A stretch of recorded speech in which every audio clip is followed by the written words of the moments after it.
Hey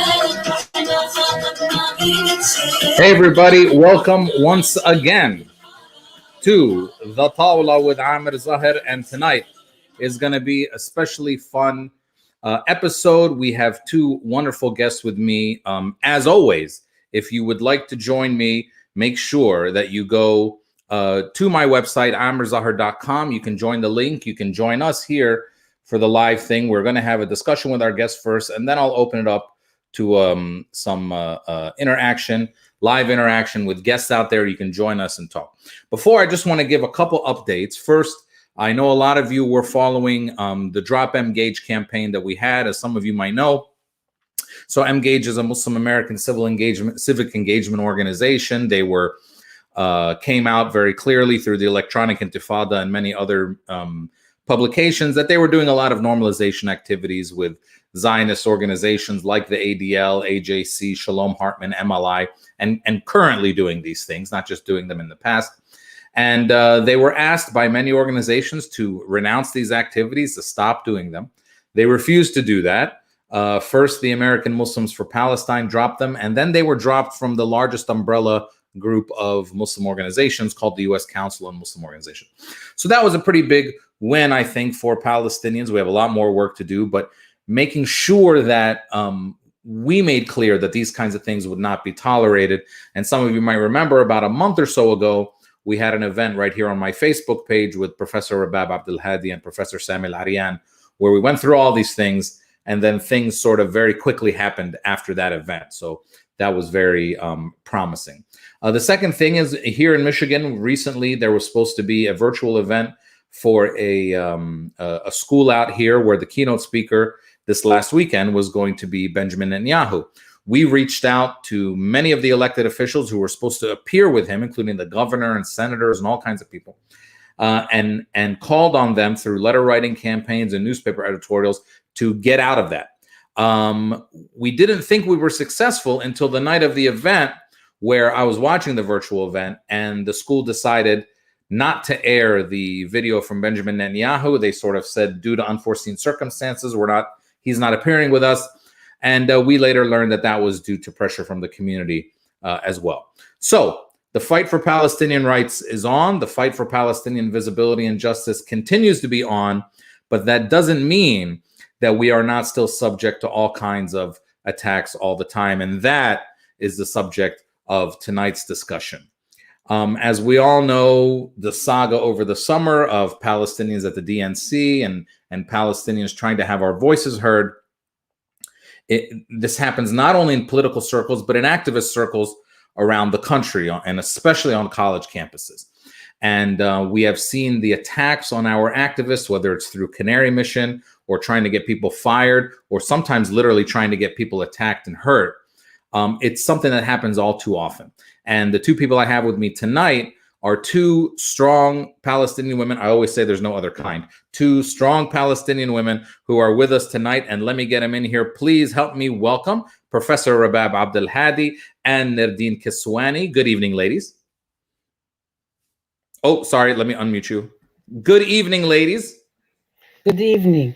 Okay, now I know it's working. So, let me start with you, Professor Rabab. I mean, you know, you've been with me on this show many times. We've talked about normalization with Engage. We've talked about the conference you guys were going to have with Layla Khaled at San Francisco State University. And then, of course, that was shut down by Zoom and all these other things. If you could quickly go into that for a second and give people a little bit of background on that, and then I'll get to Nerdeen. Well, thank you so much, Amer, for having us, and it's really nice to be back on your show. And my regards to your parents, who were very long-time friends of mine. So I always mention that. Long-time friends of mine. Yeah. Actually, before you. So anyway, what we were trying to do was the Professor Tomomi Kinakawa and I, who appeared on your show before, we were trying to actually organize two-part series on questions of feminist and queer justice for Arab and Muslim communities, and in particular focusing on Palestine.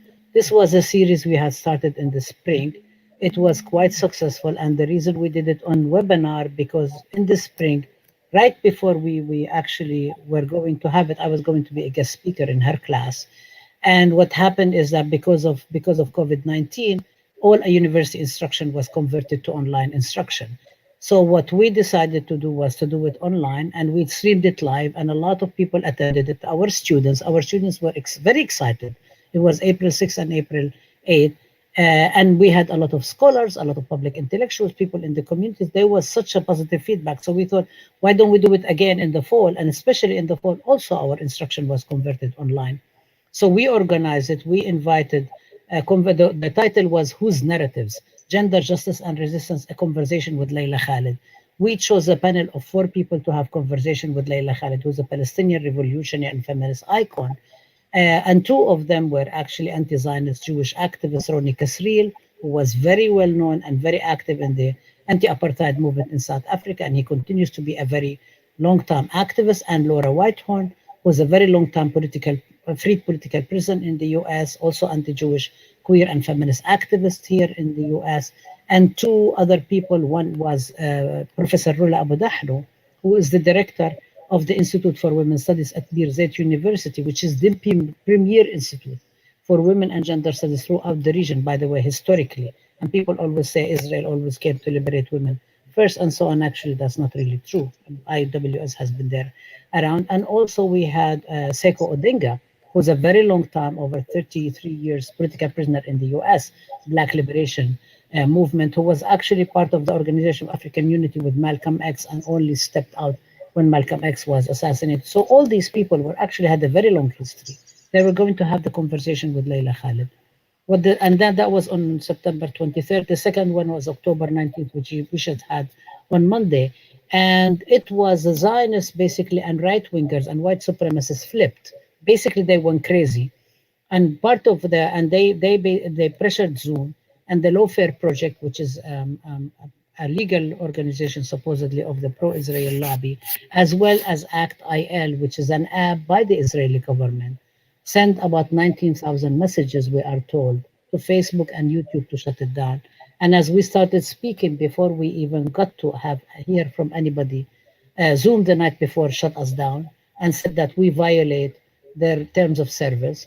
The university said we uphold academic freedom, but actually we respect what Zoom said, and we were very concerned about that because it's a private organization that basically has a veto power over the content of our curriculum, and basically determines what we teach and we don't teach, which is a huge violation for academic freedom and has far-reaching implications for us, for people who speak about Palestine, and for everybody else. On the day we started, first thing was Facebook shut us down because of all this Israeli app. Then YouTube shut us down. We moved to another platform, we were shut down again.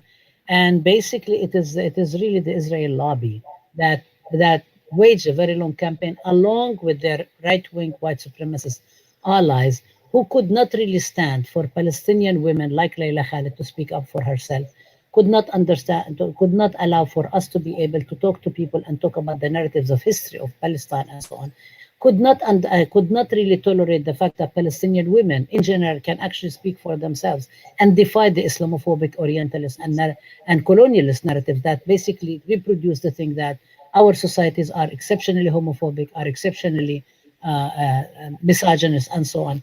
So having Layla Khalid speak, having us speak, defied, having 2 anti-Zionist Jewish people defied all these narratives and so on. So they moved to basically silence that and shut it down. I mean, this is why, and we can talk some more about why this is all problematic, but maybe I'll stop at that. So this is what has happened to us.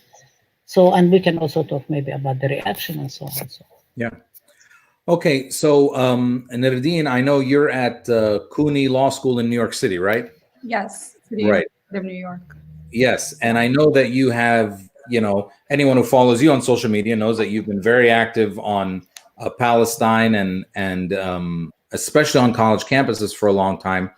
But recently there has been a lot more stuff with you happening on your campus. If you want to sort of tell everybody about that and sort of where that came from. So, I'm always used to getting hate comments, getting death threats, rape threats, all of these things in my inboxes all over social media from Zionists. It's nothing new. This whole thing started out like that. There were a couple of videos of me on TikTok just joking around with friends, or just like political performance in Palestine. So I was joking around with a friend that, oh, don't wear an IDF sweater around here, or I'm gonna burn it. And a small little lighter comes up on screen. But this whole thing was staged. This person's my friend. They're not Jewish, they're not Zionists, and they were laughing in the video. But Zionists started making up these ridiculous accusations claiming that I set a fellow CUNY student on fire for his political and religious beliefs. And they actually used the same app that Rabab mentioned, ActIll, to generate over 19,000 emails to my school demanding my expulsion immediately, for threatening Jewish students on campus and for creating an unsafe and hostile environment. Now, anybody who would look into this matter for 2 seconds would realize that this is ridiculous, but we know Zionists, they take advantage, this whole lobby, they take advantage of all the funds that they give, all the technology to, blast these astroturfing campaigns and try to distort and contort reality into their own version. So for a brief moment, my university actually did issue a statement condemning anti-Semitism. So it goes to show how the hands of the university are often forced because, they hear anti-Semitism and cause this frenzy all at once to create the situation. But actually within a couple of hours, the university ended up editing the statement to take out anti-Semitic first, because they realized actually there was nothing that I did or said that was anti-Semitic, and then deleting that altogether the next day and sending out an apology to the whole university, to me, saying that, they understand that I was a part of a targeted campaign and that they shouldn't have released the statement at all. But even though they did that, the damage was kind of done. I've got thousands of threats, thousands of hate comments, people telling me they know where I live. I even had Michael Rappaport, the cop from Friends, this washed up actor, also harassed me in my DMs and post about me. And it all goes back to these same apps that to ActIll, to orgs like Stop Anti-Semitism, that generated this same campaign against Zoom and Layla Khaled as well. And of course, this all happened within the same week, I believe on the same day even. And how much, I'll leave these to both of you. How much of these attacks are, obviously laced with anti-Arabness and anti-Palestinianness and Islamophobia, but also uniquely against women, laced with all kinds of, sexism and violence against women as well, right? Yeah, I actually definitely, I think what Nerdeen is describing is also something that I have been exposed to for many, many years. I mean, every death threat I receive, every email I receive from Zionists and so on, they actually call me names. The Zionists who wrote, South African Zionists who actually wrote to Ronnie Kasriels saying, how could you? They also called Layla Khaled names. If you look at Twitter, you also see derogatory names and so on. So for me, for example, they told me, go back, which was at the same time that Ilhan Omar and Rashida Tlaib were told to go back by Trump himself. So I received emails telling me to go back to Tehran, Mogadishu, or Ramallah. And everybody knows I'm from Nablus, but it doesn't really matter to them because one place is the same as another. So it actually shows about their stereotype and racism. There is also kind of the naming and so on. And part of the stuff, I think it's really important for us to kind of like pay attention to it. First of all, I just want to talk about the impact that this has on you. So the university comes and apologizes to Nerdeen. For me also, I have been subjected to multiple attacks from 2014 on, 2013 on, calling me, glorifying the murder of Jews and so on, unfoundedly, all false charges. And so even when the university comes and does it like 7 months later, in my case, in 2014, I'm then silent. And then the university president comes and says, I'm against the glorification of terrorism, as if this is what we're doing. And what does is that actually has its impact, long-lasting impact on us. And it's intended to destroy us, and is intended to actually smear us, is intended to make us quote unquote controversial in academic circles and so on. So even after the apology comes out and so on, it's not enough. It's not enough Right. because it has a direct, and it also has a direct impact on your life. You do not know if you're going around, somebody is going to jump you. I mean, I've had on Twitter the Mossad actually like making threats around me. And so this whole app and so on, it is intended to silence, but it is also intended. It's double-edged sword around, I would say, around the whole question of misogyny, gender and sexual violence, because one of the things is that colonists cannot understand and cannot accept a woman standing up and actually speaking up for herself. They can't understand. They cannot actually put up with this. They have a serious problem with it, and they keep reproducing the same narrative, which they became very also more popular even with the quote unquote war on terror post 9/11 2001. Is that all Arab, Muslim, and Palestinian women are only docile, and then if they actually resist, they become actually like the terrorist haters, the demon lover, the dupe by men because they can think for themselves. Nobody can think for themselves. We're always walking 10 steps behind men and so on. And this is actually a huge disservice to the Palestinian movement, because the Palestinian movement as an anti-colonial has historically been involved with men and women and gender non-binary and everybody else, because everybody's goal is to fight for liberation. Everybody's goal is to fight with anti-colonialism. And I'm kind of like, I've been researching this stuff many times and also talking about it, that how can you even struggle against anti-colonialism and against colonialism if you don't have everybody involved, at least the majority of the people. So even if we hear lip service, even if we do, there is a very big commitment in the society to support what people say that half of the society and whatever. I mean, there's some cliches and so on, but there is a very strong movement that models for the whole world and everybody. And this is also part of like why they have a problem with Layla Khalid and why they have a problem with Layla Khalid speaking to our classrooms. It's not only speaking, because Layla Khalid a week later spoke on a webinar, a Zoom webinar. So Zoom's the whole question of service didn't really work. But the whole problem is like, why do you have a problem with Palestinian women speaking for themselves? It's just like in the US, Black women speaking for themselves, indigenous women speaking for themselves, strong women speaking for themselves and saying, this is part of our movement. We're for liberation. We're for justice for all. So we're going to work side by side with everybody and they have a serious problem with that because it messes up with their discourse. That's trying to say, their women are backward, they are backward society, the women don't have a role to play, and so on. So then you have all these figures, one after the other, and if it doesn't work for Palestine, they come and attack us here in the US as well. Right. It is a very determined, very designed, very deliberate. None of it is accidental. None of it is isolated. None of it is out of the blue. This is the colonial narrative. This is what they do against other people. This is what they do against us. Yeah, I mean, it's so funny because, if it doesn't take a long delve into Palestinian history to go from, Fatima Barnawi and Layla Khalid all the way through to, Hanan Ashrawi, and then all the way through to today, whether it's Professor Rabab or Nerdeen or Linda Sarsour or Noor Arakat. I mean, we're actually disproportionately represented in our struggle by women if you actually look at what's going on. But it seems, Nerdeen, that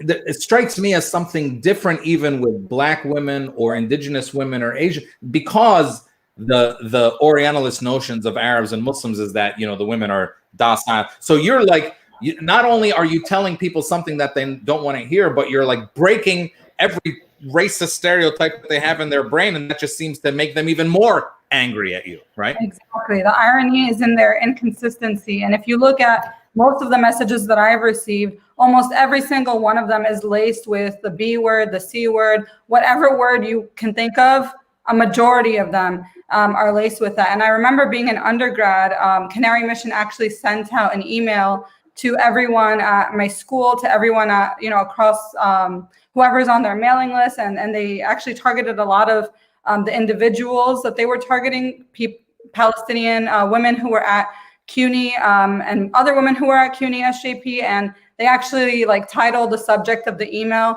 "The Radical Feminists of CUNY." And in the email asked, where are the men? So, on one side, they have this narrative that Palestinian women wouldn't be allowed to do anything. If they were back home, I always get comments like, the only reason that I can, be who I am and be myself is because I live in the US. And if I lived in Palestine, that wouldn't be the case. Meanwhile, the only form and the greatest form of patriarchy and just gender violence that I'm facing on a daily basis is actually from Zionists in my inbox, threatening me. I having to look over my shoulder a few days after this whole thing blew up. I was genuinely afraid when I was outside. If someone stared at me for too long, I would start to wonder, do they know who I am? Do they know what's going on? So it's all part of the psychological warfare, but they're not even consistent. They talk about how Palestinian women wouldn't be allowed to do anything, and then when we do, they send out an email asking where the men are. But yeah, it's just ridiculous.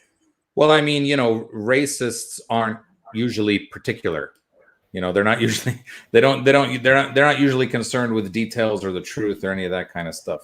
And now of course they're resorting to everything that they can, whether it's social media or technology or law enforcement, or in many cases the law. I mean, I know as someone who researches the law is that they even are going to legislatures to make our mere activities either illegal, through anti-BDS laws, or something that the government can use against you.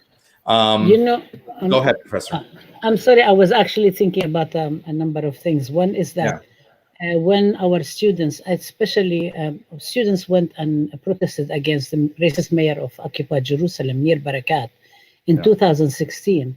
And it was very interesting. Well, first, the following semester, David Horowitz put up this ugly, very racist posters on Canary Mission on the campus, on our campus and other campuses, against me and against the students. But also, the students, the female students started receiving, they were put on Canary Mission, and they started receiving threats of sexual violence.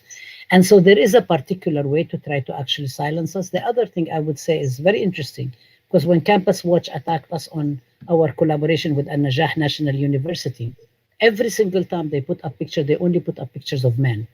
And the thing is that An-Najah National University actually has 65% of the student population women.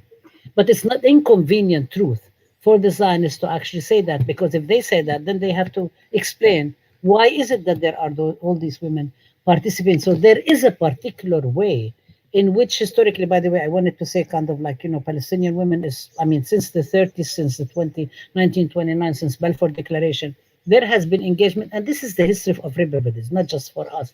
So they try to actually come up with these derogatory things, and then they come up with things that are, where are the men? But then when the women participate in any part of national liberation or national struggle and so on, then they start claiming, for example, there is a book in which the security agencies of Europe and so on are telling the author that these women are not normal women. They have hair growing on their legs, there is issues around them and so on. And it's kind of like it's all using all of these things. But also in the Zionist discourse, we see two images at the very least. We see, for example, during multiple Gaza wars, Israeli soldiers wearing T-shirts with a pregnant Palestinian woman and saying to one shot, two kills. So you kill the woman and her pregnant and her child and so on, which is also going after the whole what they call a demographic war, which is a discourse that has been done against indigenous women, black women, Latina women. We remember La Operación with Puerto Rico and so on, like sterilization and talking about the whole quote-unquote demographic threat. But at the same time, also constructing Palestinian women as they do not really care about life, and Palestinians don't care about life. And Palestinian women wrote a big statement, I think it was in 2002 or something, right, when the Aqsa Intifada began, to everybody, to the world, saying, we care about our children. We just want the occupation to stop targeting them and killing our children. And so there is also the construction of parenthood as incomplete, deficient parenthood. And the thing is, I keep getting reminded by Muhammad al-Durra, who was getting shot while his father couldn't protect him, because this is the power of the occupation. This is the power of the Israeli military. I mean, and this is really the issue, is that Zionist groups, right-wing groups, this guy, Rick Lamborn or whatever, this very right-wing, congressman from Colorado Springs and so on. I mean, I actually looked him up. I was looking for some kind of contradiction, that maybe he's terrible on Palestine, but he's good on the environment. No, He's terrible on Palestine, but he's good on Islam. No. He's terrible on Palestine, but he's good on queer issues. No. He's terrible on Palestine, but he's good on the whole question of policing. No. The guys, I mean, what they are trying to do is basically silence and construct all of the images because they are failing. They are failing to crush. Right. Israel is failing to crush Palestinians. Palestinians are here over 100 years of colonialism. And the Zionist lobby, with all its might, is unable to crush. You know, there aren't. I mean, we are in Dhaka. We have no resources. We have no money. We're a grassroots movement. We only have the power of our intellect and the power to speak and the power to educate. And that's what we're doing. That's what students are doing, like Nerdeen. That's what scholars like me are doing. And we believe this belongs in the academy. We believe we really need to do that exactly the way we produce knowledge around everything, you know. So it's not exceptional. And they like to exceptionalize us and targeting us because they're failing. I mean, they're just like what you talked about, engage and normalization and so on. The way you and other people actually also led the criticism within the Democratic Party and say, you know, this is not enough. It's not enough. Don't just give us crumbs and say you should be happy as Palestinians. Why? Palestine is just like everything else. You can't exceptionalize it. So they're really failing. They have a crisis. And bullies get bullier and get nastier whenever they have a crisis. So we expect more of the same.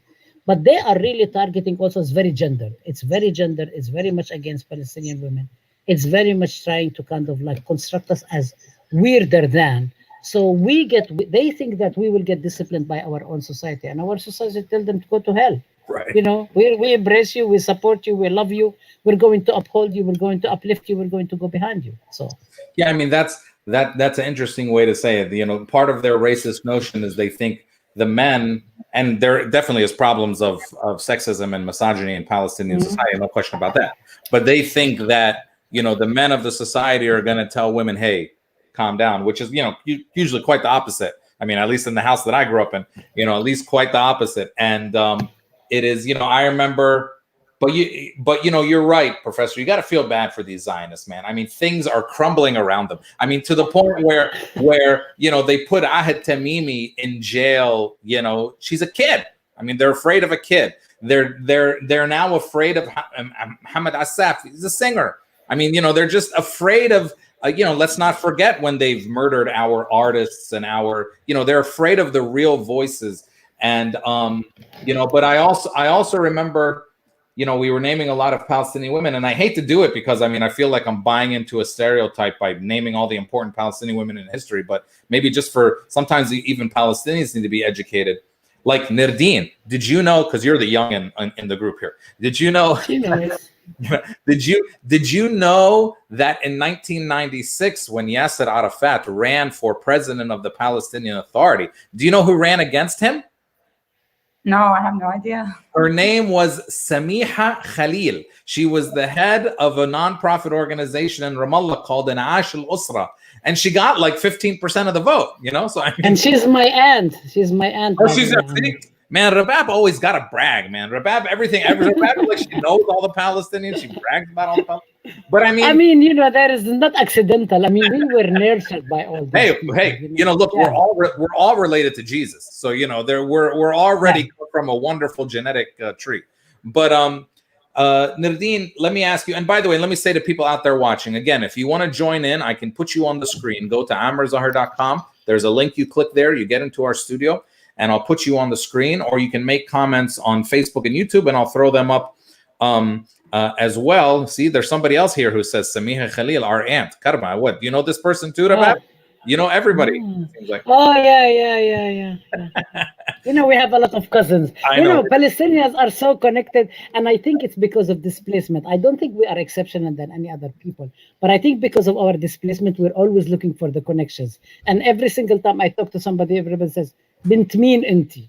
Whose daughter are you? Like, nobody even asks about, always people want to, and I do the same thing. Like, when I was younger, I used to resent that, but now I actually do want to, like, I know another person, or like another Kiswani, I want to ask Nerdeen, what's the connection? Because we're always trying to figure out, and we sit around and we talk about it.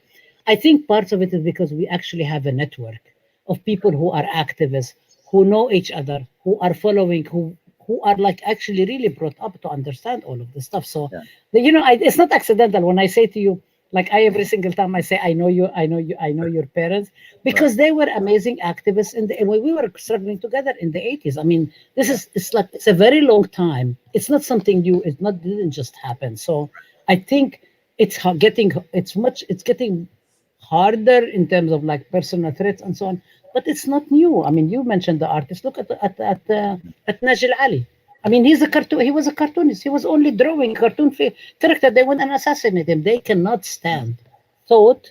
They cannot understand public intellectual. They cannot understand people actually being artists, and so they have a problem. And this is the problem of the Zionists, the same as other colonists. They never learn from history. You think, go read the Algerian Revolution, read the Vietnamese Revolution, read about the Black Panthers, read what happened in the US. You can try, but it doesn't work. You cannot cover the sun. You can't cover the sun. I mean, this is the thing. But they're really trying to kind of silence us. They're angry that we have the audacity to be so publicly Palestinian and to fight for our liberation. They just can't believe that we would do that. Yeah, and I kind of want to get more to that, Nerdeen. Have you, Rabab brings up, she says that we're not, unique, and I mean, I think we're a little unique, but okay, but she's right. There's other people who have gone through what we've gone through. But by the way, Nerdeen, where is the Kiswani family from in Palestine? Bitsa. Okay. It's part of Jerusalem, but now it's on the other side of the wall. So it would take us 15 minutes to get to Al-Aqsa. Now it takes 2 hours, and we don't have Jerusalem ID. If you can. If you can. 2 hours if you're lucky. Exactly. Yeah. But as Professor Rabab is talking about all these other struggles, have you found? I'll tell you, when I'm not that much older than you, okay? But like when I was on college campuses, did you see the face Rabab just made? I'm not that much older than you, okay? But when you see, okay. But when you see, when I remember when I was on college campuses at the University of Michigan, we didn't have any, funding or definitely any solidarity from other groups. And our whole strategy would just be to go to the Hillel whenever they were having a speaker from Israel, and then we would just, basically do something and get kicked out. That was our whole strategy, right? And now things I've noticed on campuses have reversed a little bit, where sometimes the Zionist kids are like the counter protesters now showing up to events. Is that what you're seeing? And my next question is, are you getting solidarity from other groups on campus for after going through the things that you've gone through? Yes, I definitely see a complete switch. The first organization to release a statement in support of me in light of all this happening was the Jewish Law Students Association. And they were always just a group for all Jewish students on campus. They weren't explicitly anti-Zionist, but now they're actually moving towards that and changing that officially within their structure. I've also received support from the National Lawyers Guild, the Latin American Law Students Association, the South Asian Law Students Association, the Black, Law Students Association. Almost every single, if not every single student group on campus came out in full-fledged support of me, whether it's by writing their own statement or signing any other statement that one of the other organizations put out. Even the whole Faculty of Color Caucus, which is by its name, all of the faculty of color at CUNY came out with a letter in support of me. So there's definitely tons of support. People can see through this. And at this point, any pushback against me from the administration or from outside is just seen as this, part of the system, part of the Zionist lobbying, and they still kind of have control on the administrations, but that doesn't reflect the entire student body. And, the student body and the professors and everyone are definitely pushing back on that. And even, at CUNY Law last year, there was a Zionist student who used to come to the SJP table and take pictures of us while we were like having a bake sale or we didn't know what she was doing with these pictures. We felt really uncomfortable with it. And because before she actually took these some pictures of other students and posted them publicly online. So this person came out with a whole article talking about how uncomfortable she was to be in the same space as me, even though I have never in my life spoken a single word to her. I didn't even know who she was until after that article came out. Like she's not someone who was really on my radar, but she literally wrote an article saying like having to share a room with me in the same classroom. Mind you, there's 160 people in our classroom, in the same auditorium together, made her want to actually claim being a Zionist. But everybody could see past all this ridiculousness. You know, why would you feel threatened by someone who never even spoke to you just because they're fighting for their liberation? And that's just racism. That's Islamophobia. That's these tired tropes that we've heard of our whole life. And people were automatically able to see through that. She really tried to stir the pot and create this narrative of feeling threatened at CUNY, but nobody bought it. And after that, she actually ended up dropping out from school. So it makes us, you know, ask the question, why'd you even come here in the first place? If from the very first thing that you did was try to antagonize Palestinian students and then try to position them in a way where you're a victim, meanwhile you're the one publishing, you know, articles about people that you've never even had a conversation with in the first place. It's strange. Yeah, well, I mean, Professor Rabab, you know, I remember when I was on campus, the Zionist students, you know, they were prepared. They had arguments. They had been trained. Now it seems like, you know, they're just on the defensive all the time, right? They don't know what to say anymore. Well, I mean, I think they're on the defensive intellectually for sure, right? Because they have no arguments. I mean, as we say in Arabic, "Ma عندهم سالفة." What are they going to say? I mean, how are they going to defend what Israel is doing? How can they defend that Israel is destroying homes? How can they defend that Israel is constructing apartheid wall? How they can defend that Israel is doing all these like technology that spies on all the activists in the world, from Mexico to the US to everywhere else? I mean, how they cannot defend that? It's indefensible. So what they try to do, which is actually what colonists do all the time and white supremacists always do, which some people refer to it as white fragility, and some people may actually think about Zionist fragility. Always colonists always try to kind of like bring the argument to them. They always want to be at the center of analysis. And this is what happened to us at San Francisco State, where the Zionists, Hillel, protested that they didn't have a table at a fair called Know Your Rights Fair. And they said this is anti-Jewish. And the students turned around to them and says, how is this anti-Jewish when Jewish Voice for Peace has a table? And then they said Jewish Voice for Peace was fake Jewish group. And so it's it's very, very interesting. But what I was saying at the time is like, you don't really get invited to every birthday party. Get over it. It's okay for you not to get invited. You don't always have to be the center of an analysis, but it has to do with privilege. It has to do with privilege and white privilege, that people who have privilege all the time, they think that they need to be there in the center. They need to always be there saying, calling the shots and so on. And nobody can actually speak. Nobody can contest. Nobody can speak about narratives and so on. So every single time, and I know, I mean, the history, I don't have the time to go into the whole history of what happened with us at San Francisco State, but every single time we started institutionalizing the Amer Studies program, every single time students were supportive of the Palestinian students and all students of color in defense and advanced ethnic studies. Every single time this happened, all of the time they invent something in order for them to turn back on them and say, "Oh, we're really being marginalized. We're really being discriminated against. There is an uncomfortable campus climate." And we say, "Why is it an uncomfortable campus climate? We're raising issues that is supposed to get students to be intellectually challenged. They're supposed to engage in critical thinking. Students, if they come to college and finish 4 years later, not knowing anything new, there's something wrong with our educational system. You have to raise things. You have to make people uncomfortable. People have to engage in the critical discussions and so on."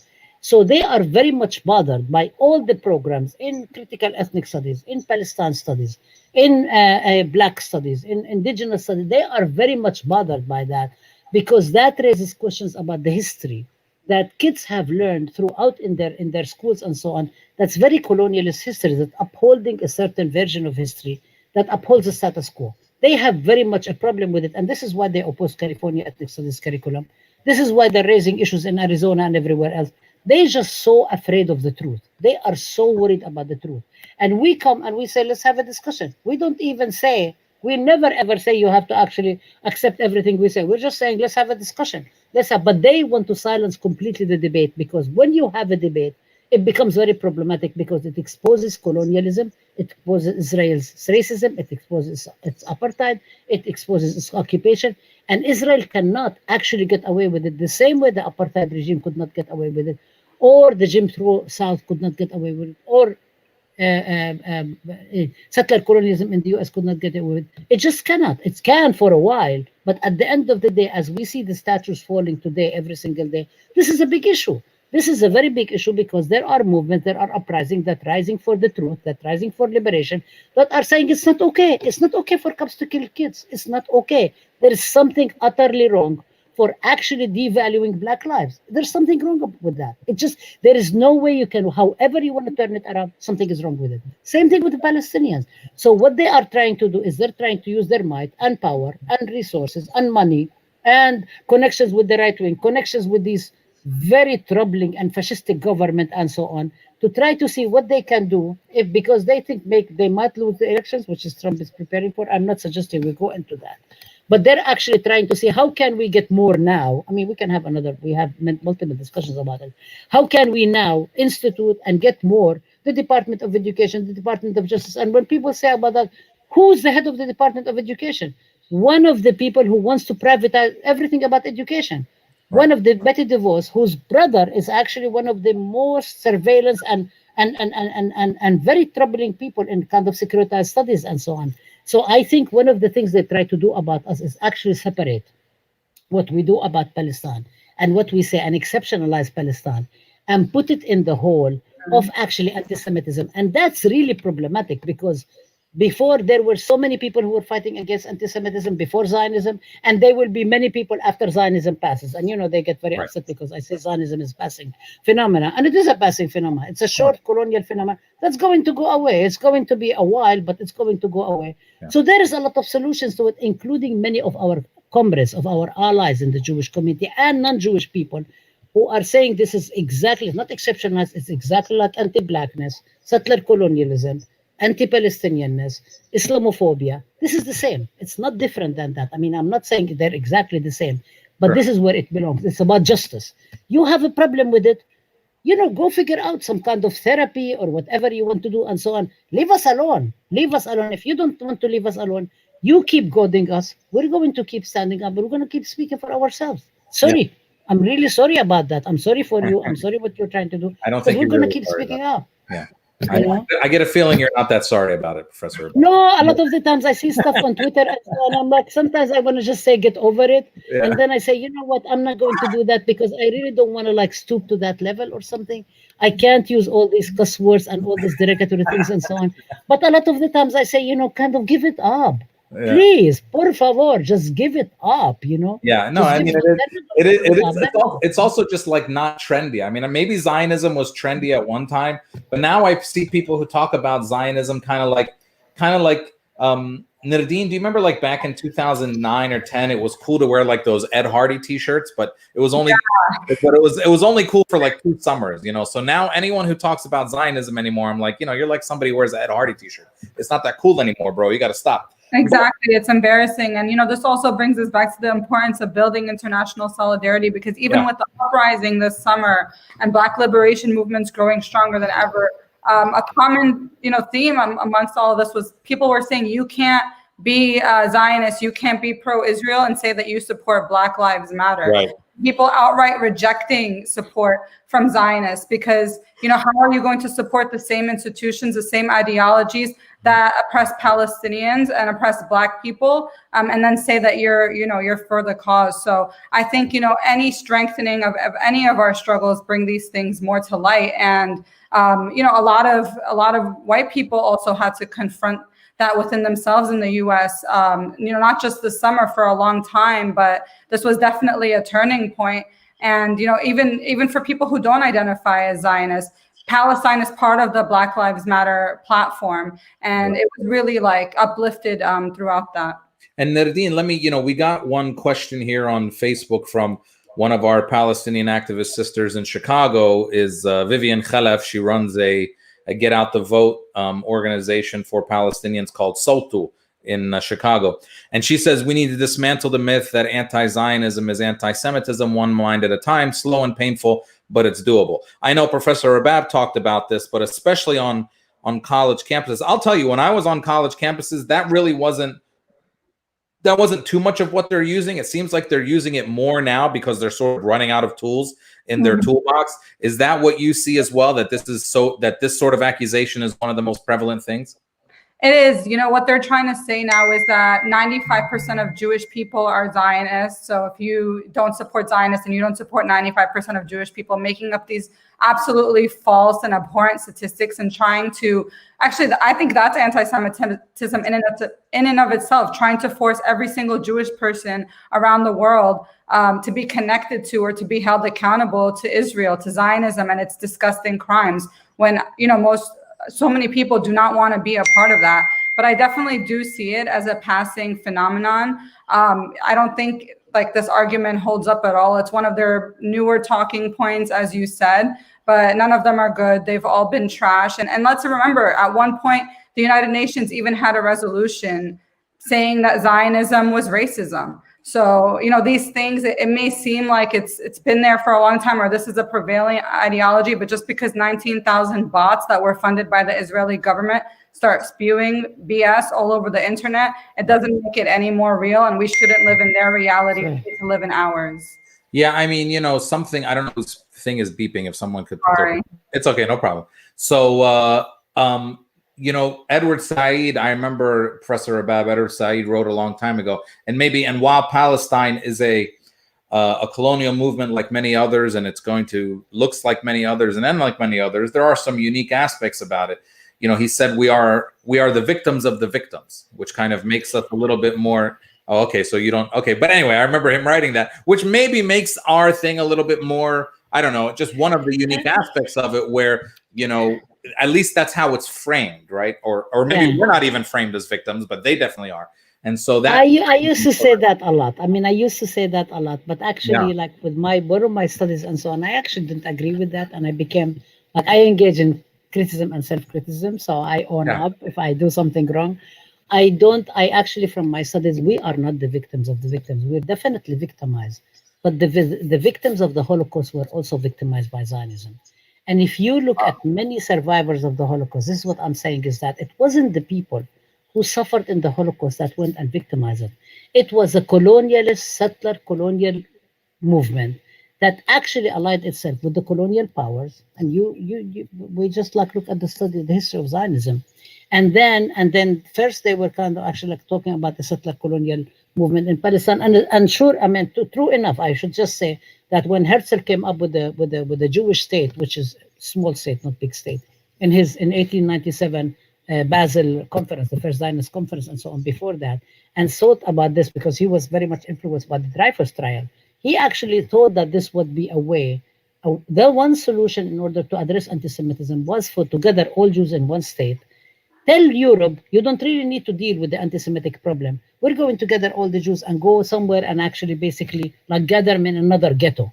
And Europe, you don't really need to worry about anti-Semitism because we're going to get the Jews out of Europe. So that was in itself actually a very anti-Semitic problem. But throughout the history, so then the Zionists had a problem with that. Then they tried to actually sort of rely on the Torah and so on. But there are still a lot of Jewish scholars, historically Jewish religious scholars, who actually say this is not the case. Sorry, this is not the case. Doesn't really work. Then they allied themselves. And then when the Holocaust came, they also used the tragedy of the Holocaust in order to actually get more people to come to Palestine. But the thing is that Holocaust survivors had nowhere else to go because Europe and the US closed their doors. They did not allow them in. The only place Holocaust survivors could go was to Palestine. They went to Palestine. They lived in Palestine because that was the only place to go. And by the way, there's just something that they shut up Layla Khalid. They would not allow Layla Khalid to speak. But one of the things Layla speaks about is that, many people came to Palestine, and Palestinians did not actually, Palestinians had a problem with the Zionist movement as a colonial movement. They did not have a problem with Jews as Jews. There were Jews historically, Jews, Christians, Muslims, communists, all sorts of people in Palestine. So what they did is they used that, and many survivors of the Holocaust, from Haja Mayor to Israel Shahak to Felicia Langer to Hedy Epstein, to the parents of Norman Finkelstein and so on, many people actually come up and say, please don't speak for us. Zionists don't speak for us. Do not try to use our strategy in order to advance that. And the thing is that I just want to end with one thing, is that for the Palestinian movement, the Palestinian political program is to actually have a different kind of vision, a different kind of imaginary, a different kind of space. Some people call it state. I think state is not enough for me. Kind of like statehood is kind of like, limited and so on. Somebody said to me, "Are you anarchist?" I'm like, I'm not sure. I don't know. But I think it's kind of like, it's a different imaginary. We were all built a different kind of project, a different kind of society that's just, that people live with each other, respect each other, respect each other's beliefs, engage with each other critically, and so on. So to me, the South African model of one person, one vote is not enough. I actually want to go more about equity, about fairness, about economic justice, about all sorts of justice, and so on. And this is the vision that we've been trying to do historically as Palestinians. And there are some Jews in the Palestinian movement, not definitely not enough, but there has never been multiple people actually in the South African people, white folks, only Kasril and a few. But I think this is the vision, this is the program. So they can say whatever they want. At the end of the day, the history is ours. We are actually building for humanity, for justice for all. They have a problem with that. Okay, they can go put their lot with Trump and Arpaio and all these like fascists and killers and so on. Okay, that's their choice. But that's not what we're at. And our community is actually becoming really like what Nerdeen is saying about Black Lives Matter, about the indigenous lives, people are fighting against the borders and so on. We have a different vision. We have a vision of justice. Of course they have a problem with it. Of course they have a problem with it, not only ideologically, but they have a problem with it also in terms of material resources. Because they want, like Zoom, they want to make all the money they want. They want to control everybody. They want to be able to have a veto power.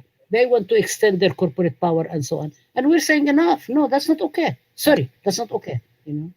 No, I think the Zionist worst nightmare is if we are able to sort of build on and really solidify that kind of solidarity, especially with the Black community in America. I mean, I know sometimes people say, sometimes I hear Palestinians say, well, our path to sort of more education and liberation in America is going to be through the Jewish community.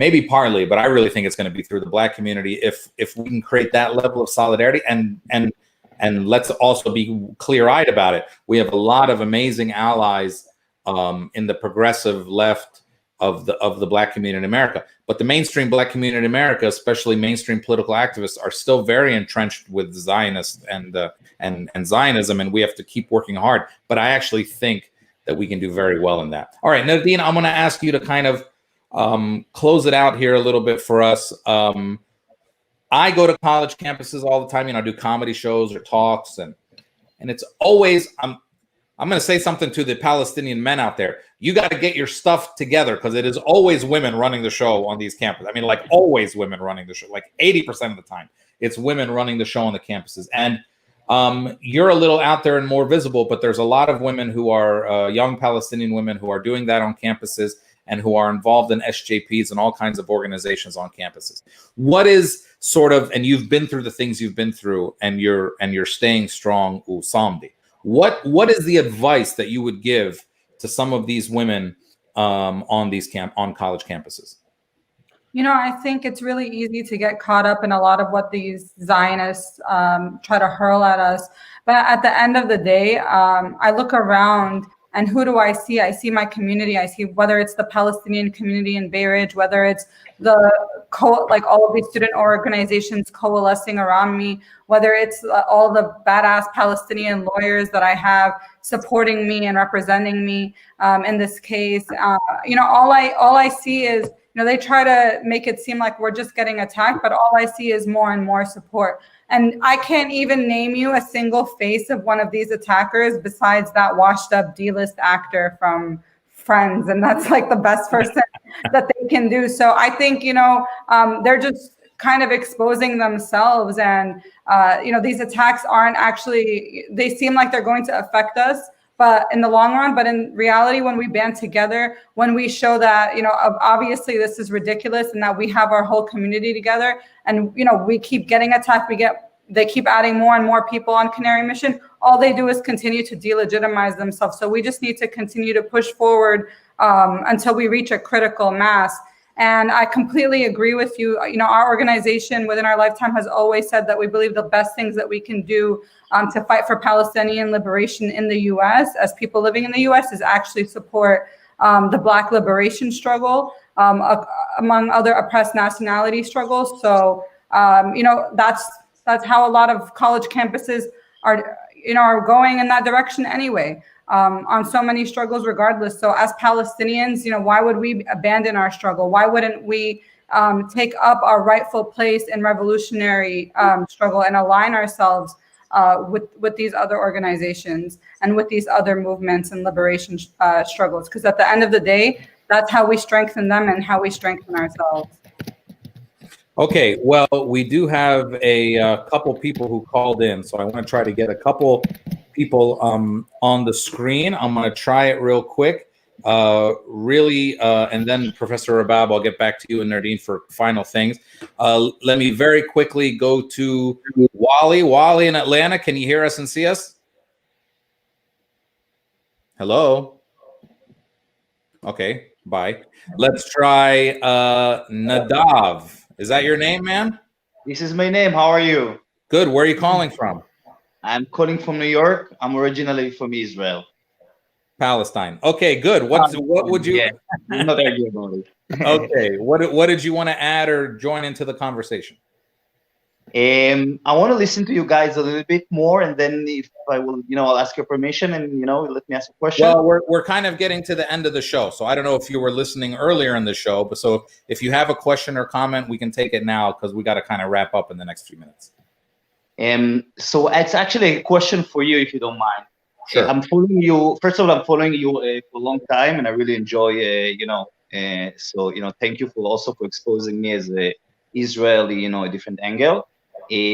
I saw it's not exactly related to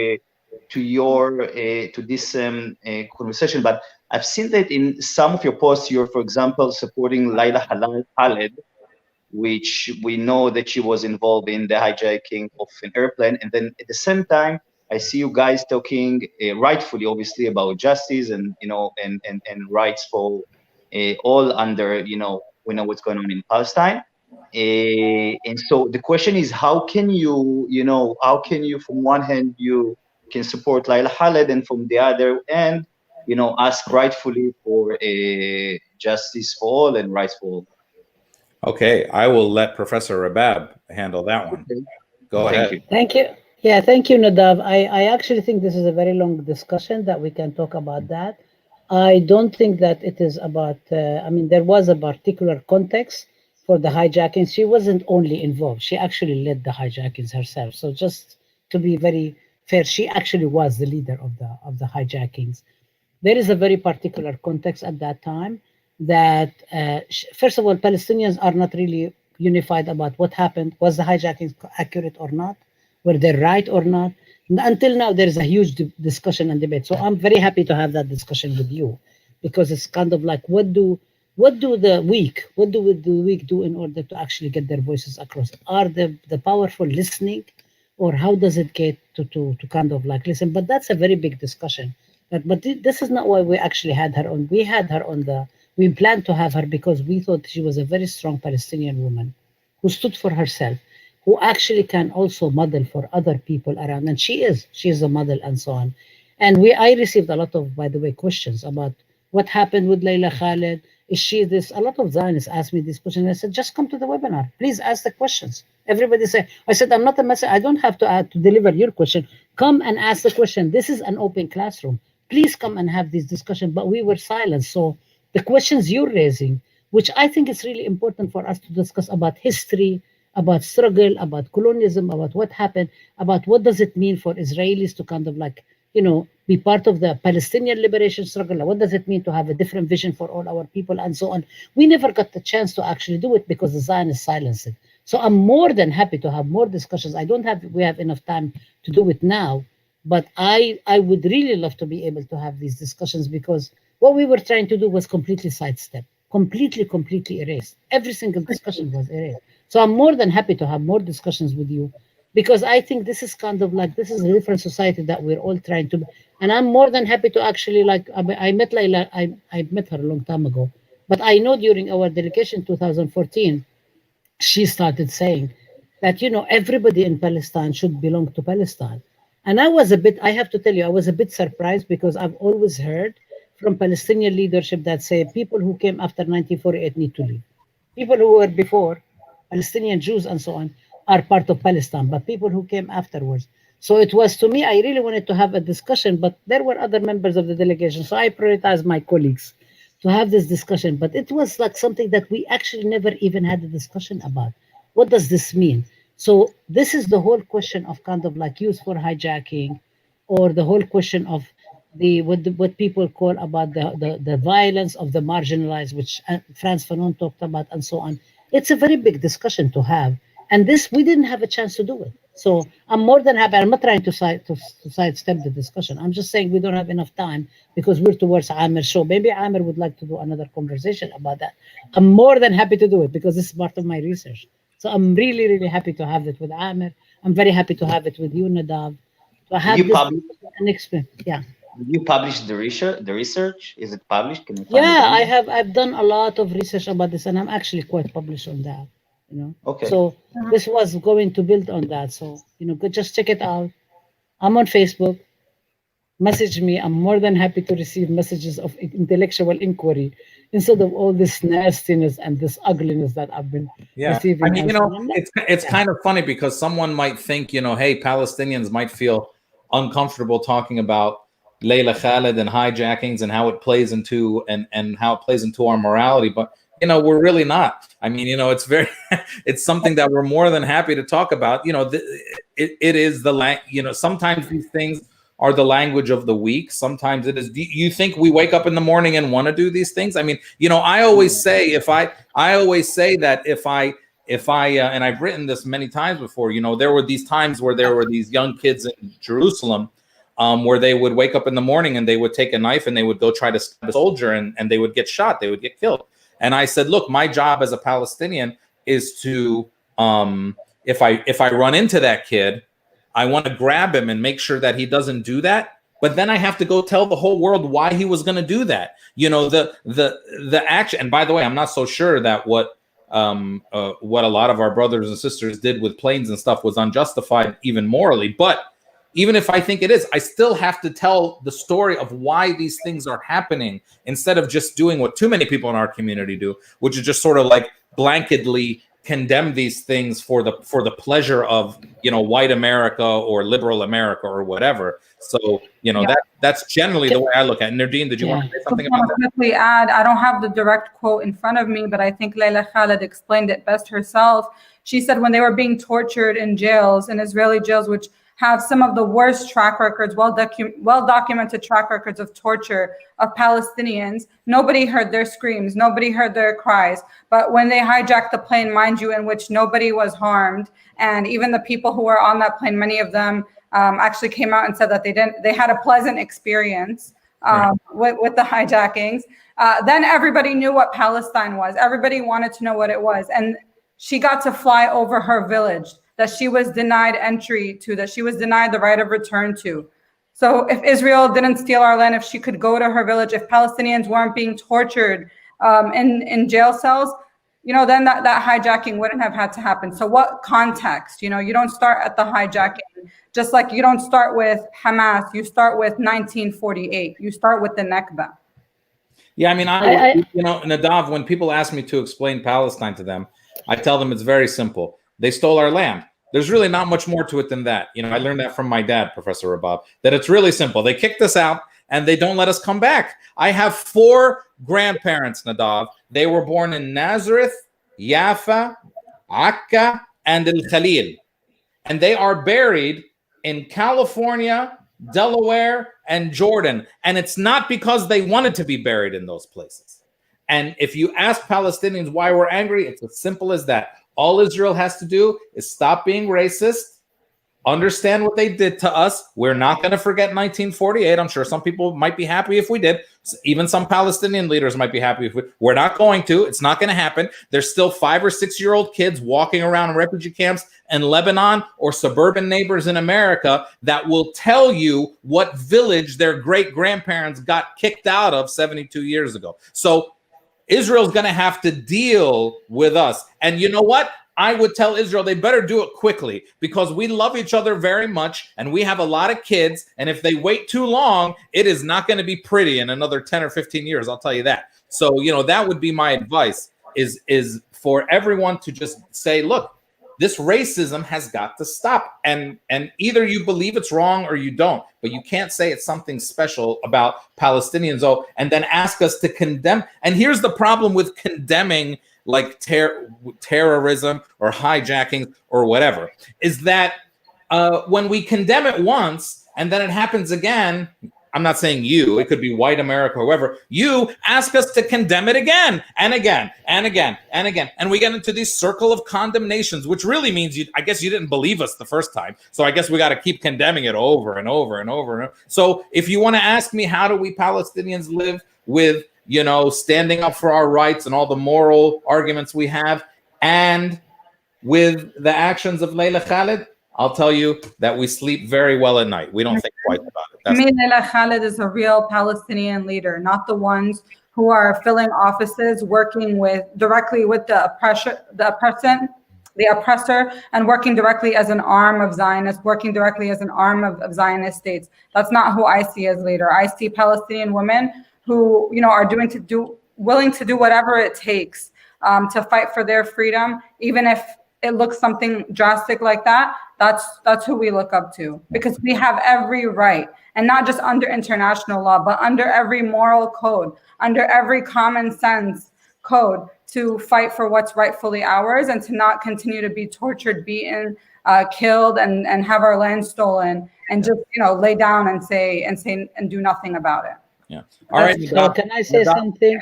Sure. Very quickly, Professor. I wanted to say a couple of things. One is that there is two issues of this. This is the political issue about the whole future of Palestine and what does liberation mean and who's going to be part of the liberation project.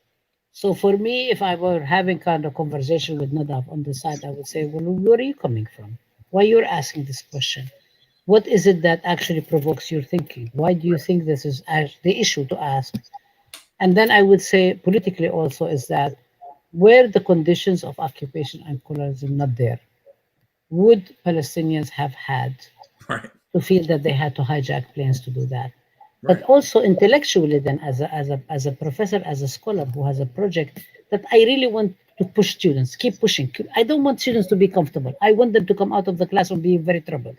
I want them to always think. I want them to think about it and so on. We were not allowed to have that discussion. I'm kind of like, all these questions, we would have had these discussions and so on. I don't really need to speak for Layla Khalid. She speaks for herself. She knows what she said. She could have actually spoken, but she was never even allowed to have the space to speak. The narratives that we wanted to contest, which is exactly the question that Nadav is asking. How do you square? I mean, the question is, how do you square what is considered hijacking, which is supposed to be a very bad and evil thing, with what you are talking about liberation? And in my own work, Nadav, I just be very clear, I actually don't think that they are contradictory in a sense, although every single Palestinian who was actually supportive of the hijacking at the time, and when I was a kid, of course I did. I was kind of like, whoa, cheering left and right and so on. I watched it on TV. I watch all of them on TV, by the way. And so for me, it's kind of like, and I have stories to tell, I've shared them and so on, because we were living under occupation.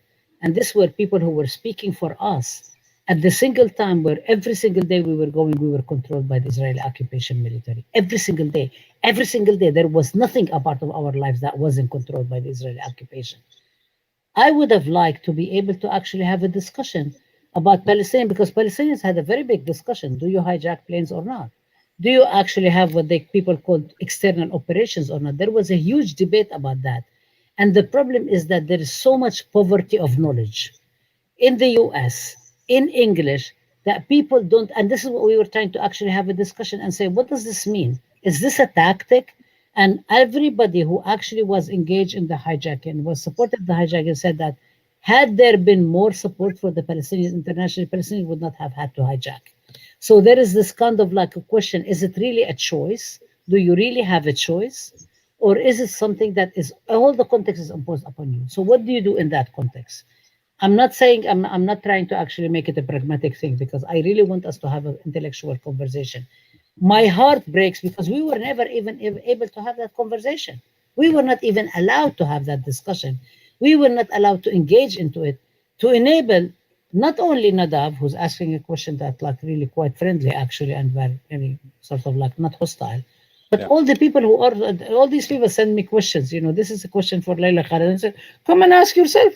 You're more than welcome.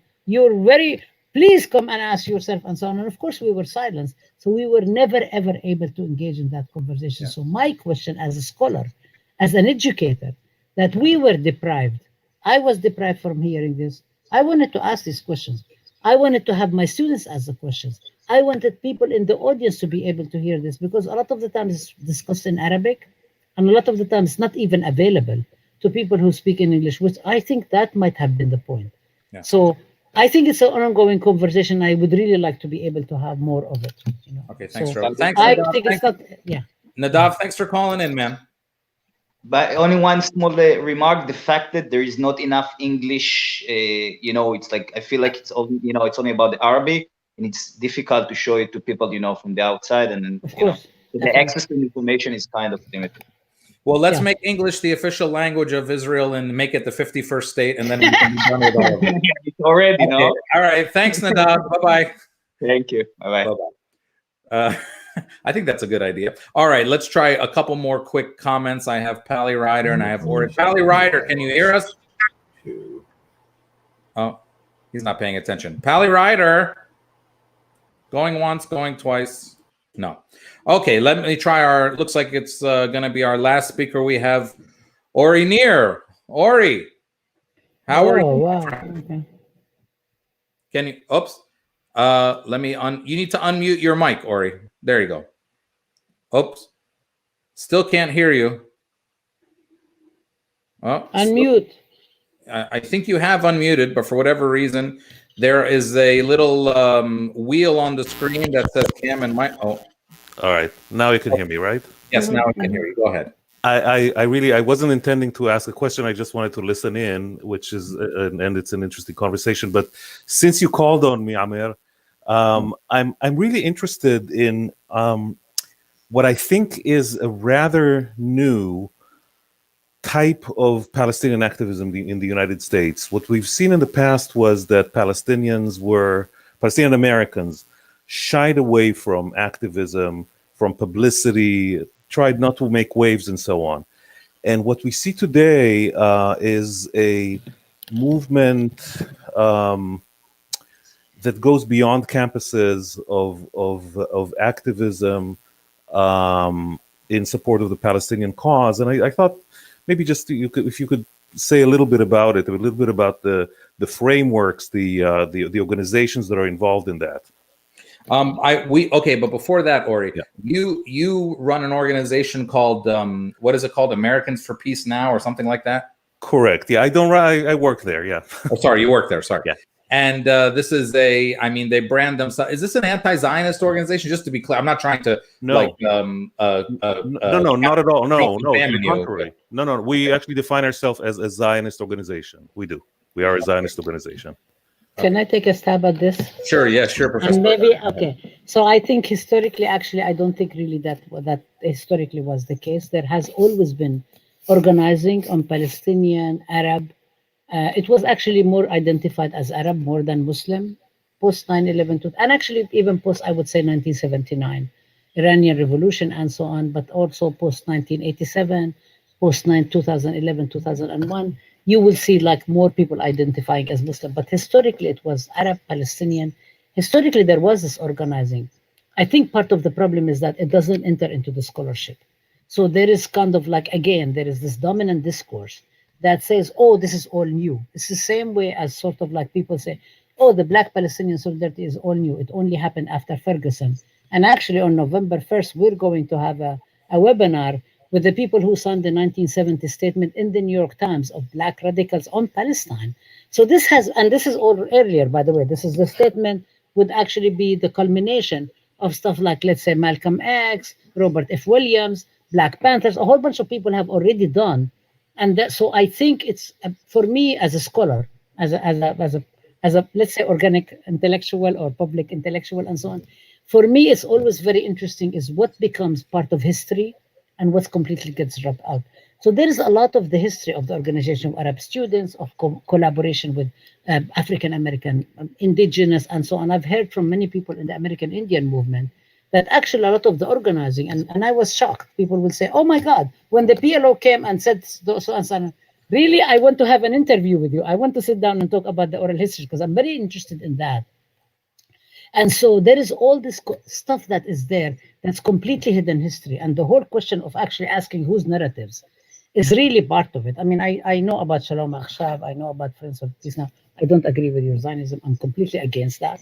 Okay, but we have a conversation. You and I can debate all we want, which is fine. It's just a question of actually enabling the debate to happen. But there is all this history. So what's happening now is that there is more attention being paid, and maybe Nerdeen can speak about that. But a lot of the people who are actually active today, and I'm really very happy to say that, a lot of the young people, not everybody, but a lot are actually the children of the people of the past. I mean, did not come out of nowhere. This is the same thing with the Palestinian Nakba. People did not just wake up in 1948 and decided to be active. This has been going on for a very long time. There is a very long history that is invisibilized, that's erased, that we need to talk about, and people like, including Zionists, need to contend with. And people really need to contend with. Think about that, not only talk about human rights violations, but talk about the grievances that people have that are really real. They're very real, and so on. And until that is addressed, and until that is atoned for, and that is acknowledged, it becomes very difficult to move forward. And now I'm speaking as a Palestinian, not only as a Palestinian scholar. So, I can sort of like get in and out. So I think there is a lot of discussions that we really need to have that we're not really having because we've been silenced. We're not allowed to actually have these discussions. And I really would like us to have this. I think they're very important for everybody who's involved. I mean, Nerdeen, you want to add anything to this? Yeah, I actually run a community-based Palestinian organization called Within Our Lifetime that's based in the Palestinian community of Bay Ridge. And I think, first off, I just want to say, I think it's a Zionist talking point to say that Palestinian activism is isolated to campuses. And it's, trying to perpetuate this idea that, Palestine is part of this like insidious plan on college campuses to try to like get everyone to be anti-Semitic and be a part of the crazy radical left. And, I just, and not to say that, I think that because I'm a leftist myself and I'm also 100% anti-Zionist. So I just want to reiterate that. But I'm really answering for everyone else in this conversation. And I'm really glad that you actually included Karma's comment here about the fact that Palestinian activism in the US is over a century old, at least since 1916, especially after 1948, because we are a people in exile. There's so many Palestinian communities in different states all across the US and all over the world. So no matter where we are, we're a community and we have a liberation struggle that's not just being waged from within Palestine, but from outside of Palestine. Some of the most key historic moments of our struggle have been waged outside of Palestine, whether it's in neighboring Arab countries, and even what we're doing in the US today. So it's not really to answer that question because I don't see it that way, but to provide more context for the viewers. Ori, let me ask you a question. Sure. There are many people in our community. Now, you guys, if I understand correctly, you guys are the organization that just ran this dinner last night commemorating Yitzhak Rabin that AOC pulled out of, and then Keith Ellison did, right? Right. Yes. Okay. Now, there are many people in our community. I'm kind of one of them. I know Nerdeen is one of them because I've seen her write about it before, which is that any sort of talking at all with Zionists, like even kind of what we're doing right now, even liberal Zionists, if that's what you define yourself as, is a form of normalization that we should not engage in at all, any sort of discussion at all, until people become anti-Zionist. Now, I kind of believe that, okay? But this is people come onto the show and I bring them onto the show. But why? Why should we? Zionism is our KKK. It is our thing that turned us into these liberal or conservative forms of it. And there's no form of Zionism that I'm familiar with that says every Palestinian should be able to return to where they're from. And so why should we dialogue or even talk to or even entertain conversations with organizations like Americans for Peace Now or Zionists, even if They think that Palestinians are nice and deserve a state, and we're okay and we're human beings and we shouldn't be killed. But that's not really our grievance. Our grievance is we want to go back to where we came from. And I'm not familiar with any Zionists who are okay with that. Why should we even have conversations with you, to be frank? I mean, just to be open and honest. Why should we? What is in it for us? I know what's in it for you. What's in it for us? Yeah, no, it really this requires a long conversation, and I have very strong feelings about it as someone who's spent thousands of hours talking to Palestinians in my previous reincarnation as a journalist. But anyway, my very simple, very quick answer to this is it's up to you. You can decide who you want to talk to and what you want to talk about. My sense is that if you're pragmatic, and I am, and if you're trying to find a compromise agreement, realizing that neither side can get the whole enchilada at any point, you talk. This is on the level of leaderships, trying to reach a political solution. On the level of people to people, it's up to the people. If they think that there is an interest for them, curiosity, that they can bring about or advance some kind of reconciliation by talking to each other, then ahlan wa sahlan. If you think that it's something that in some way damages your cause, that's your decision. Okay. I actually if I may, I'm sorry. I actually have a problem with the whole, the framework, because it actually assumes equal access, right, and completely ability and a choice. And I think that's really a problematic notion in the liberal discourse, that we all have choices to kind of come. So let's assume. I mean, I don't really support sort of. First of all, the leadership. We really need to make sure that the leadership actually represents the people first. Okay, right. So if the leadership doesn't represent the people, I mean, they can do whatever they want, but they're not really speaking for the people. That's one thing. Yeah. The other thing is that I really don't want to only talk about pragmatism. I really want to talk about justice. Right. I want to talk, because if you can always have some pragmatic solutions, but they're actually not going to be long lasting, just like the Oslo Accord. I mean, everybody and Rabin went and signed with Arafat and Clinton and so on. Where are we now? I mean, what happened the day after?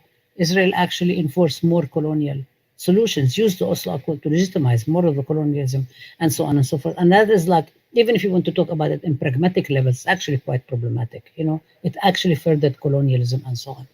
The third thing is that when you talk about people to people, I mean, even if you want to say, okay, we're going to do it, let's assume we're going to do it. Where we're going to meet? At the apartheid wall? Who's going to meet?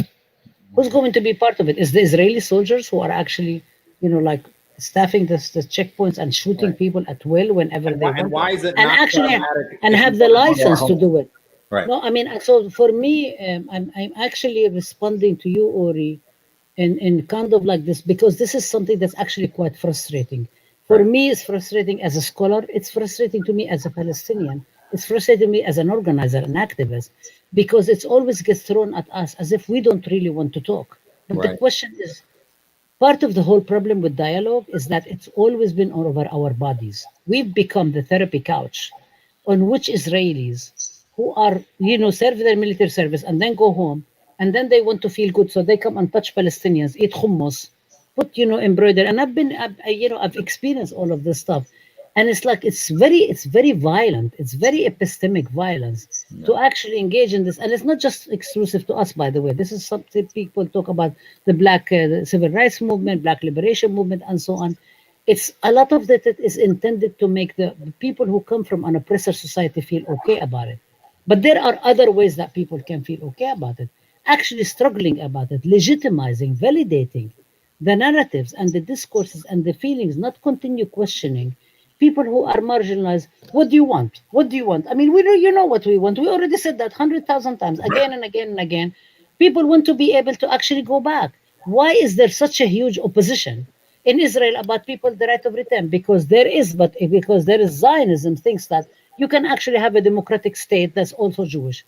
And that's a problem. It doesn't really work. I mean, you can try from here to eternity to tell me it would work. It doesn't work. I mean, okay, you American policymakers and so on, go for it, but it really doesn't work. It's not about justice. It's not about people feeling that they can trust each other, work with each other.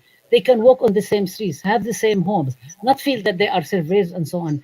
I mean, these are the issues that are actually really real. And I think if people want to do that, maybe it is about time for people like in Shalom Afshab, in B'Tselem, and everybody else to actually declare, we're not going to be wedded to this colonial project. We are actually with you to build a different kind of society. I mean, Right.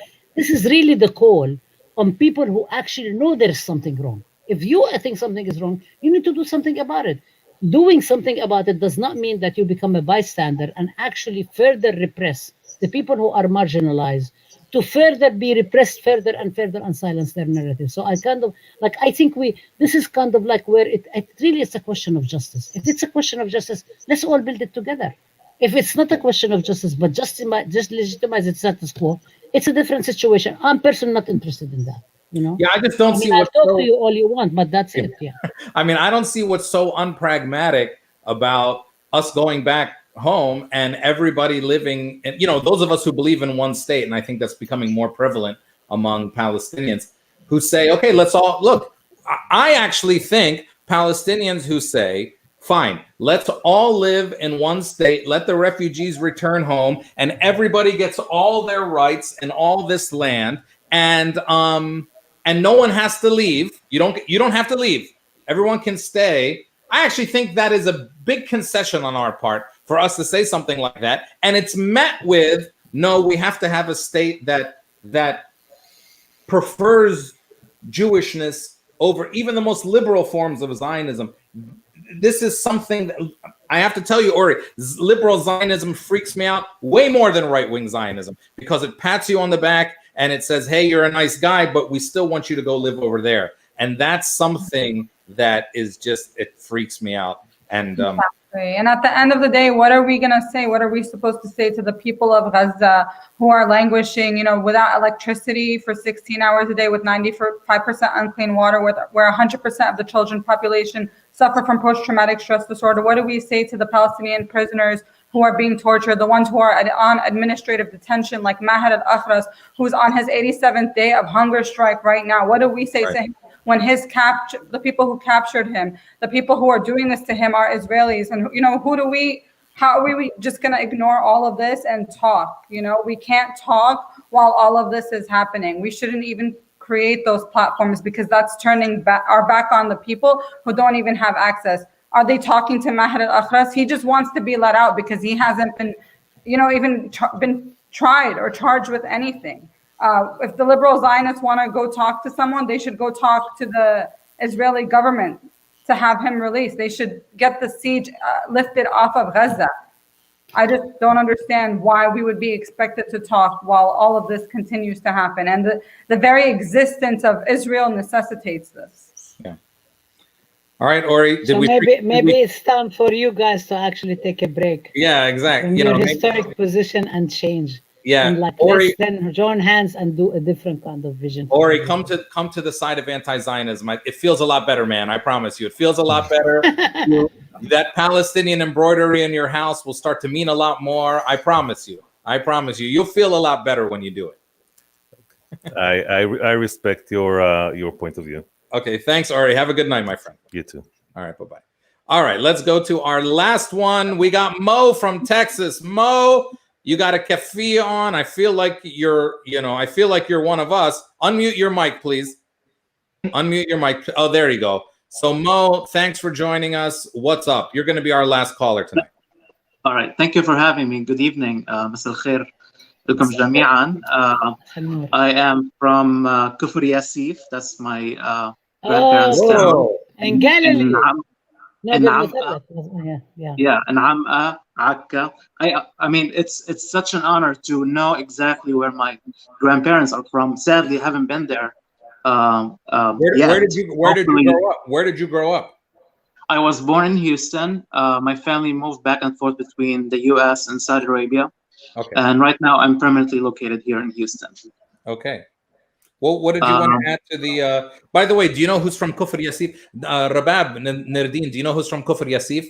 Amal Mur'os, you know the singer Amal Mur'os? Wow. And Saeed Zidani, very good friend of Yes, mine. I mean, you know, they're Kufr very Yassif good friends puts out, from Kufr Kufr Yassif. Yassif puts out a lot of great people, Mo.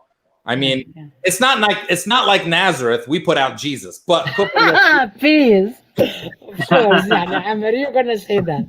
But anyway, go ahead, Mo. What did you want to add to the conversation? All right. Well, I mean, a couple quick points. I would admit that I was sad that I did not know anything about Layla Khalid before the event was publicized and before all the, the whole shenanigan with Zoom and Facebook happened.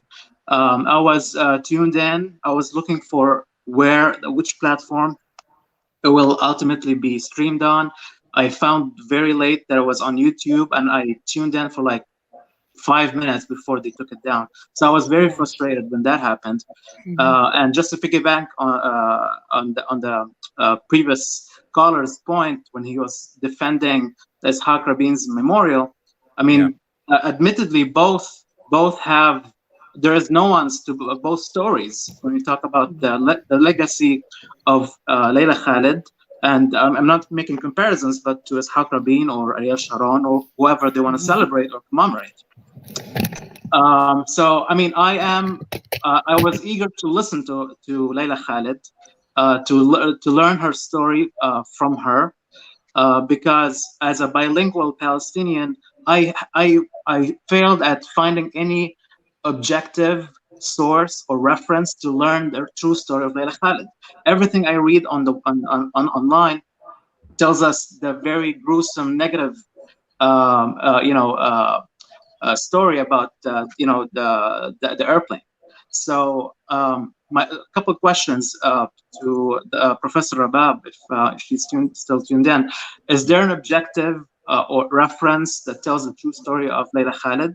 And is there a way to find the Zoom call that happened, the event with Layla Khalid? Is there a way to download or stream that event?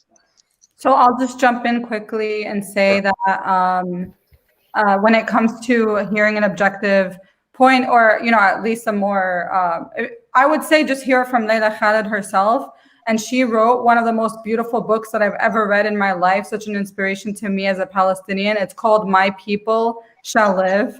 You can find it many places, but she talks about the hijacking. She talks about her reasoning for so many things. And she even talks about being a Palestinian woman and how, you can be a mother and a freedom fighter and how you don't have to, pick between these things because it's in our essence. And I actually was assigned this book in college and undergrad. So it's very well known, and I would really recommend looking into that.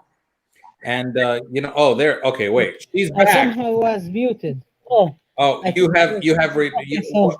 I thought they got to you again. I thought they erased you. No. Professor, did you hear all of his questions? Yes, I did, and kind of like my camera went off, so it happens a lot.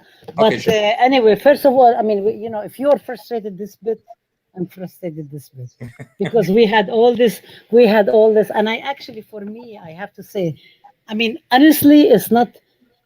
Some people may say I'm idealizing Layla Khalid utopially, but I actually got to know her. I first met her as somebody I wanted to interview in 1994, and then I kept meeting her again and again and again. And for me, she was like the person who was so democratic, so inclusive. And I have so many stories to tell about her that I never got to do it. I did it with the students back in April 2019, April 6th, in the webinar we had with Professor Tomomi Kinikawa. But we are still trying to figure out if the students will actually let us, because it was a private class. It was, a guest lecture in a class and so on. So before we actually share that publicly, we want to make sure that it's okay with the students. But I think I don't, Nerdeen, I don't really like too much My People Shall Live. Right? I don't really like it too much because it was, the forward to it was by General Klob Basha. And, I mean, there is so much more stuff there is so many writings about Layla Khalid. There is so much stuff on the internet, which is also actually defies the Zionists that, a terrorist is going to speak. I mean, she's speaking all the time. Why is it that you have a problem with us having this in a classroom? Because you don't want to make this a legitimate subject for discussion, for teaching, you know? So there is a whole national call for action on Friday that multiple scholars, activists from the US Campaign for Academic and Cultural Boycott are actually going to do all these presentations on Friday. It's called the National Day of Action. It's 1 month after the September 23rd webinar was silenced, where actually they're going to defy Zoom and see if Zoom will actually continue silencing and so on. We already heard that they're going to shut up the University of Hawaii, but we're not deterred because we think what Layla Khalid is saying is valid as Rigoberta Menchú, as Angela Davis, as Ruth First, as everybody, Sojourner Truth. Actually, some of the students in my class and Professor Tomomi Kinakawa class said that they compared Layla Khalid to Sojourner Truth and Harriet Tubman. And I think this is why the Zionists are so upset, because they want, this is what you say you never heard, because it is intended for not to hurt. It's not actually accidental. It's not that it's not there. Of course, there is so much stuff about other people, but there isn't enough. Exactly the same way there isn't enough about Ida B. Wells. There isn't enough about Layla Khalid and her role and what we did and analyzing it. So there is, I actually, wrote a couple of articles about that, but there is so much writing. She speaks everywhere.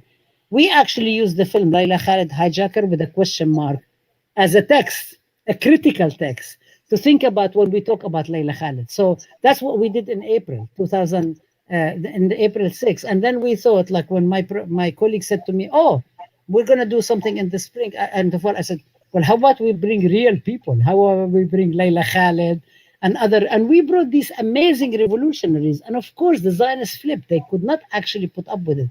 They had a serious problem. And the right-wingers also flipped because they cannot have people who speak about revolution and politics and defy the white supremacy, defy the policing, defy the whole incarceration and so on that's going on. I mean, this is also, it's not just about us.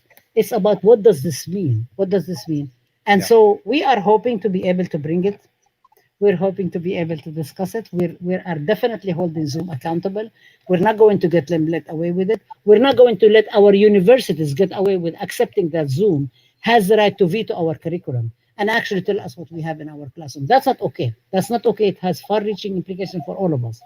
We expect everybody in our community to stand by us, and when I say community, and I mean everybody, community of justice, everybody to say this is not okay. This silencing was not okay. And we're going to defy criminalization, hate, bullying, whether it is about Nerdeen Kiswani, whether it's about me, whether it's about Amer Zahar in the Democratic National Convention, and so on. So I'm sort of like outing all of these things. We just need to stand up and speak up and not be afraid. And I think just like the Intifada, when people were not afraid, when we are not afraid, we can break every single ceiling of silencing and injustice that there is. I really believe in that. I'm much older than everybody here. I'm still here. I'm going to continue. It's okay. I don't have a problem with it. It's okay. Age is the real thing. It's like a normal thing. It's not this Americanist newness or whatever and so on. I'm here and I'm going to die fighting for what I believe in. And I believe everybody else in our community, our people are resilient. Our struggle is just. We are more and more, every single day we're making more accomplishments. And I'm just so proud to be with you, to be with Amer, to be with Nerdeen, to be with everybody else, that we're actually fighting for justice. We're standing for justice. Try to silence us. It doesn't really work. I mean, they made this whole noise. Actually, we got even more publicity. We got more people to think about it. So, bring it on. Okay, you're bullies. You thinking that you're going to bring us up. You won't. Try. Yeah, they've tried everything. I mean, you got to feel My bad. God, bullies are so stupid. I'm sorry, they're so stupid. Oh, I mean, they've tried everything, Mo. They tried. They said, let's kick them out of their houses. Maybe that'll work. That didn't work. They said, let's try to do some massacres in their villages. Maybe that'll work. That didn't work. They said, let's rename all their villages. That didn't work. They said, let's tell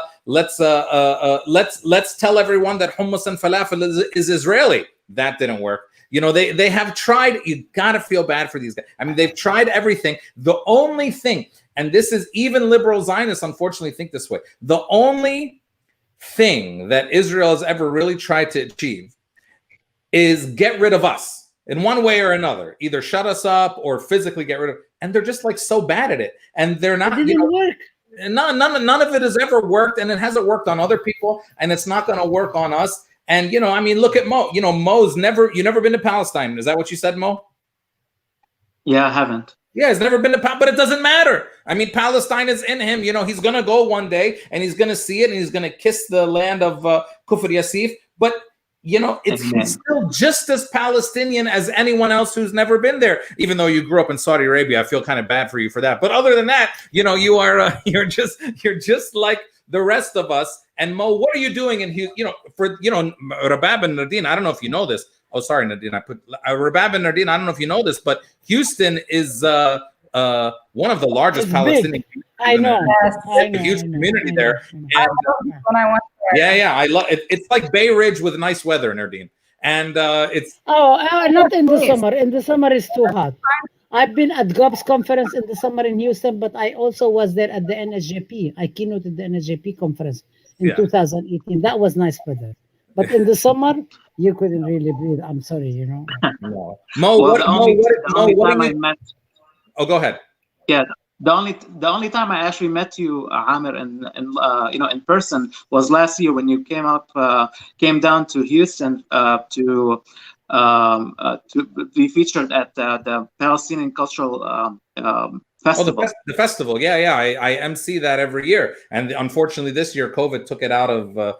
So Mo, what do you do in Houston? Before I let you go, what do you do in Houston? I know you're going to do something great. What do you do? Well, I'm a medical graduate. I work in medical research. See all these overachievers? I mean, Palestinians are just a bunch of overachievers. That's all we do. We're just overachievers everywhere. And we go and we're medical graduates, doctors, and all this. See, I mean, they can't get rid of us. I mean, it all started with Jesus, Bob, the number one overachiever. I mean, he was such an overachiever, and now all of us have to try to live up to that. And Muhammad, thanks, man. We're proud of you. We love you. Keep working hard. Okay, bro? Thank you all, and I just want to say I'm also very proud of Professor Rabab. Thank you so much. Allah yawiki. Allah yasam. Thank you. Okay, bye-bye. All right, ladies. Well, listen, here's the deal. We were only supposed to talk for an hour, and now it's been an hour and 45 minutes. So, this is like the longest Arab goodbye that we've ever had. I was trying to say goodbye about an hour ago, but I know. In the chat and not sending it. Yeah. But Nerdeen, Professor Rabab, thank you so much for being with us and all our viewers tonight. I think as Palestinians, every time I have conversations and every time I talk more with Palestinians, I'm just prouder and just happier that I ended up this way as a Palestinian. So thank you so much for both of you and for being you and doing everything that you're doing on campuses. Thank you, guys. See you soon. Thank you. Thank you for having us. Okay, bye-bye.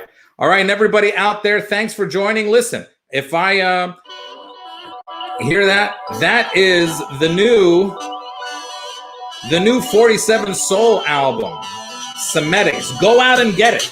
Support our guys, man. They are doing amazing work for us, and they are doing amazing stuff, making sure that all Palestinians are being recognized around the world. So I want to thank Professor Rabab Abdulhadi.